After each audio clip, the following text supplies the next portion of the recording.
PhD વાળા, એમના wife છે ટીચર છે અને આ છે ડોક્ટર, પણ એને લખવાનો શોખ છે, બહુ સરસ લખે છે. એમનો એક પ્રસંગ છે ભગવાન સાથેનું ભોજન.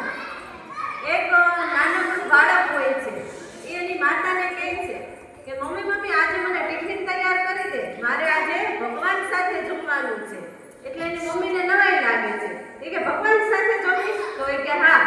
મમ્મી હસે છે અને મનમાં વિચારે છે કે હશે, બાળકો સાથે ક્યાં ફરવા ને જમવા જવાનું હોય છે. એટલે મમ્મી એને ટિફિન બનાવી દે છે અને બાળક હસતું હસતું ટિફિન લઈ અને જાહેર બાગમાં જાય છે, ત્યાં બેસે છે.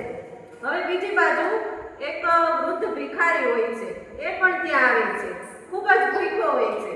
એ બાળકની બાજુમાં બેસે છે. એટલે આ બાળક તેની સામે જુએ છે, પછી એને પ્રેમથી જે પોતે ટિફિન લઈ આવ્યો હતો એમાંથી એક પછી એક થેપલા કાઢી અને ભિખારીને આપે છે. ભિખારી પ્રેમથી ભોજન જમે છે અને ખૂબ ખુશ થાય છે. થોડીક જ વારમાં બંને વચ્ચે દોસ્તી થઈ જાય છે અને બાળકને મજા આવે છે અને વૃદ્ધ ભિખારીને પણ મજા આવે છે.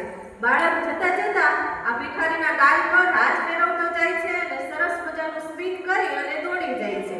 ઘરે આવે છે એટલે એના મમ્મી પૂછે છે કેમ બહુ ખુશ છે, ભગવાન મળી ગયા?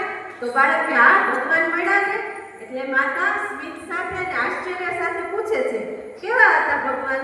તો કહે છે કે ભગવાન તો વૃદ્ધ હતા અને સરસ મજાનું હસતા હતા. બાળક આ બાજુ ભિખારીને પણ કોઈ મોટો ખજાનો હાથ લાગી ગયો હોય એમ ખુશ થતો જાય છે. એટલે બીજું ભિખારી એને મળે છે અને પૂછે છે કે કેમ આજે એટલો બધો ખુશ છે? તો કે આજે તો મને ભગવાન મળી ગયા. ભગવાન કે કેવા હતા ભગવાન? તો કે ભગવાન તો નાનકડા હતા અને ખૂબ જ સરસ હતા અને સરસ મજાનું હસતા હતા.